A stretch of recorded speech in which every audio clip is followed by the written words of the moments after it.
Good day. Again, my name is Mike Smith. I'm the pastor at Ion Baptist Church in Washington State. And the other day, someone sent me a text that read like this. If a tiny virus can do this much damage, imagine what mustard seed size faith can do. In our last session, we saw how faith is both a noun, that is, an object of identification for our lives. And we also saw how faith is a verb, an action that needs to be pictured and practiced in our lives. And it led us to James' epistle, which showed us how that in crisis, faith is seen in one's dependence upon God. That was James chapter 1, verses 5 and 6.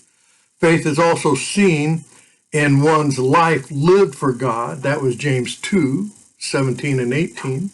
Faith is seen in one's exercise of godly wisdom. That's James chapter 3, verse 17. And faith is seen in one's surrender to God. James chapter 4, verses 7 through 10. And in their prayer life, James 5, 13 through 16. And also in their evangelistic outreach, James chapter 5, verse 20.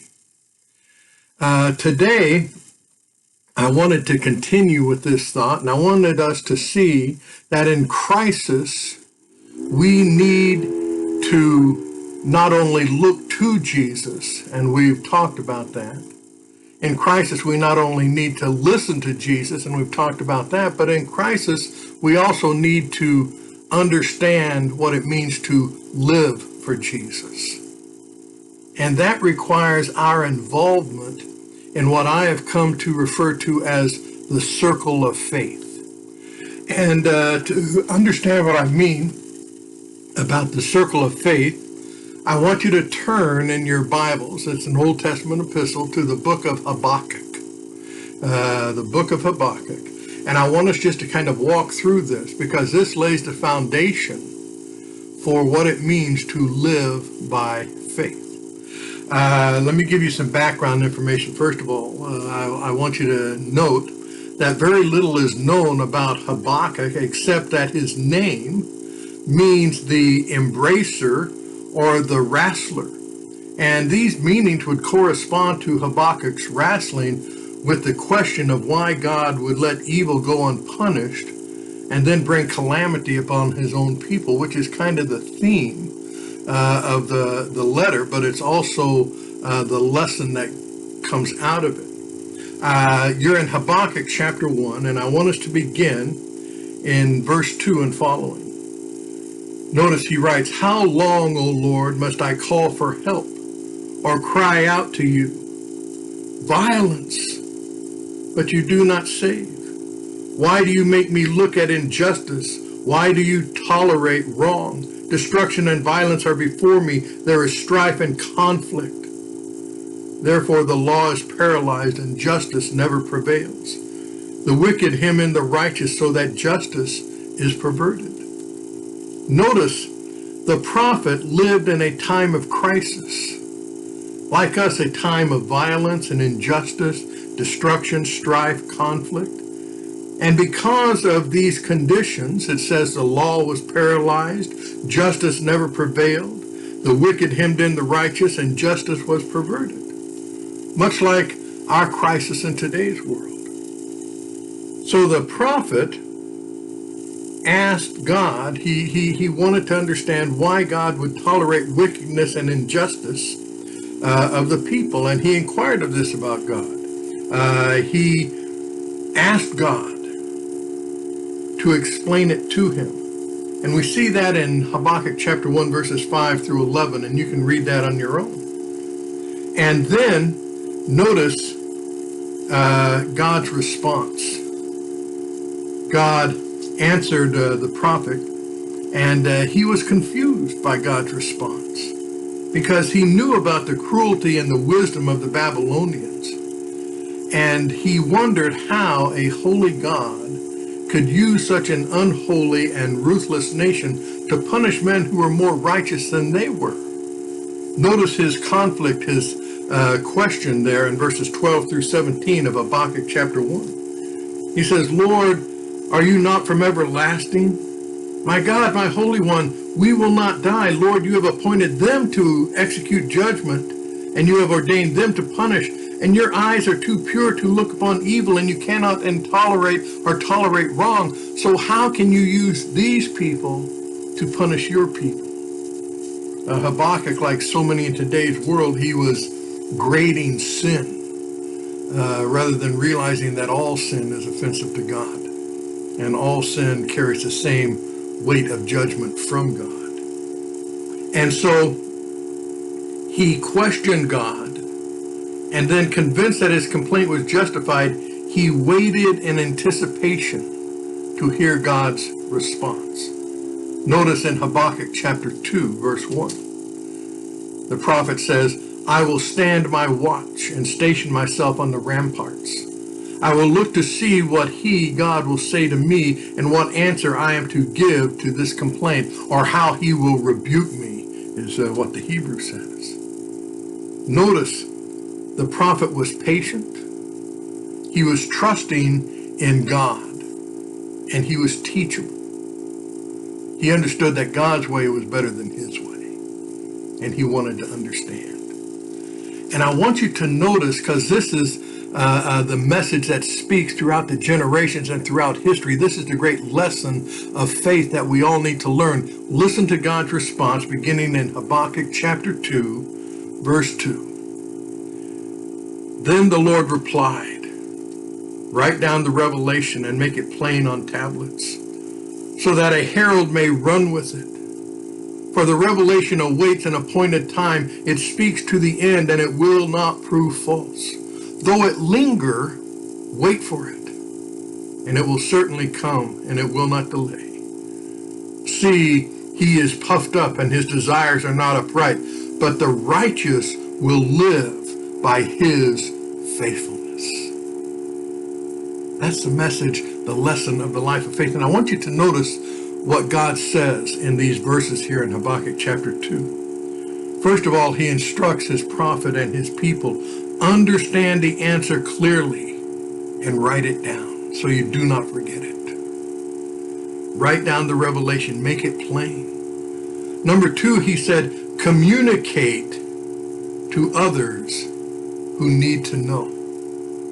Because we're not alone in crisis, we're not alone in doubt, and God's answer is something we all need to hear. It says, make it plain on tablets so that a herald may run with it. This is a reference to the Old Testament mail service, if you would.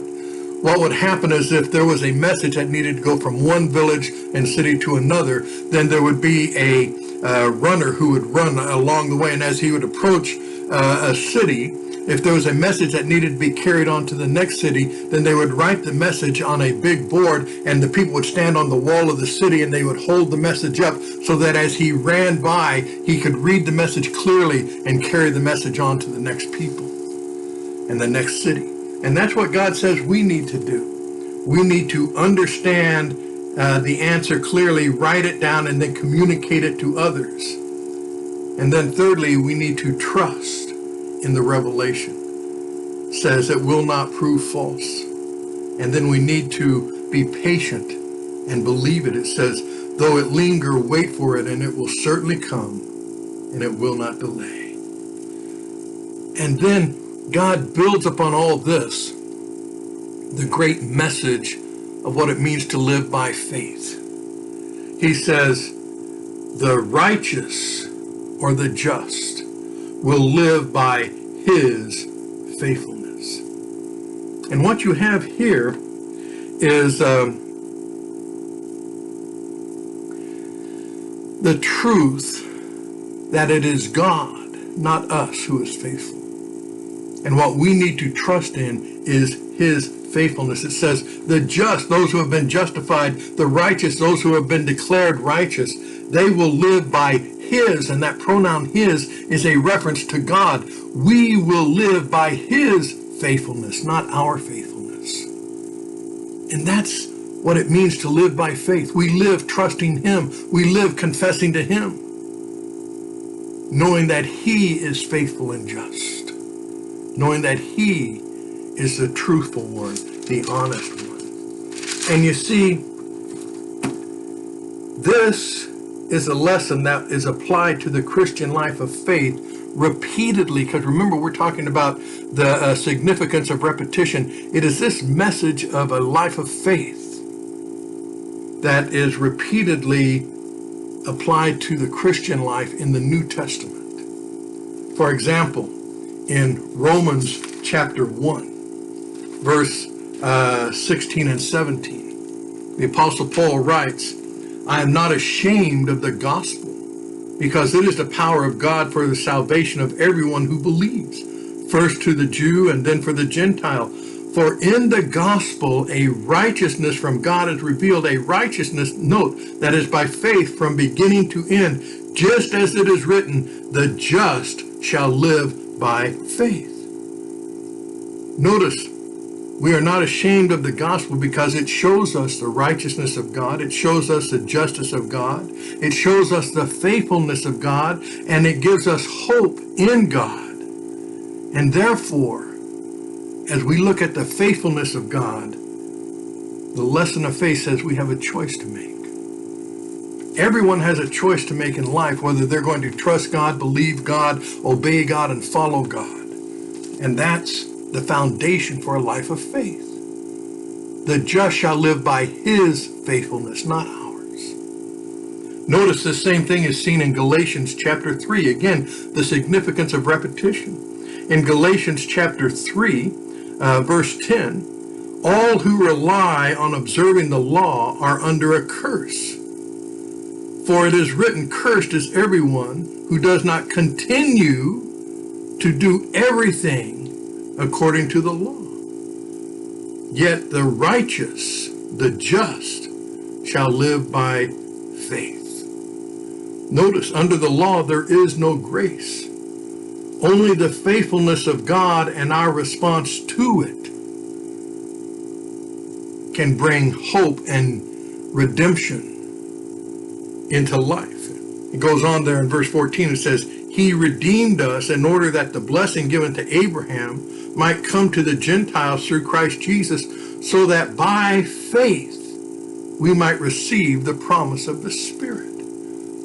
Note again, the secret to a life of faith is responding to God's faithfulness. That's the circle of faith.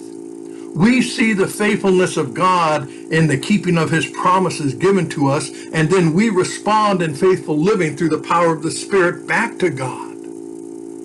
That's the circle of faith. That's what it means to live by faith. And again, we see then that in crisis, we have a response to make. We have a promise to claim. And the only way we can find strength and victory in the midst of crisis is if we will, as it says in Romans chapter 1, choose well, choose God. And then in Galatians chapter 3, if we will respond to God, and if we will claim the promise from God. This lesson on the life of faith is also repeated once more in Hebrews chapter 10. It says, do not throw away your confidence. It will be richly rewarded. For in just a little while, he who is coming will come, and he will not delay. But my righteous ones, those who have been justified, will live by faith. Notice, we have the absolutes, the promise. He will come, and we will live. But again, we have to respond in faith. We have to trust God, follow God, obey God, and love God with our lives. And that means here we have a hope to claim. And in this current crisis, if we are going to live by faith, then we need to choose God, and we need to follow God, and we need to respond to God, and we need to claim what he has given us. My hope and prayer is that in the midst of all this crisis, you will realize that our God is greater than all of the world's crisis. And all we need to do is believe, follow, trust, and obey. God bless you.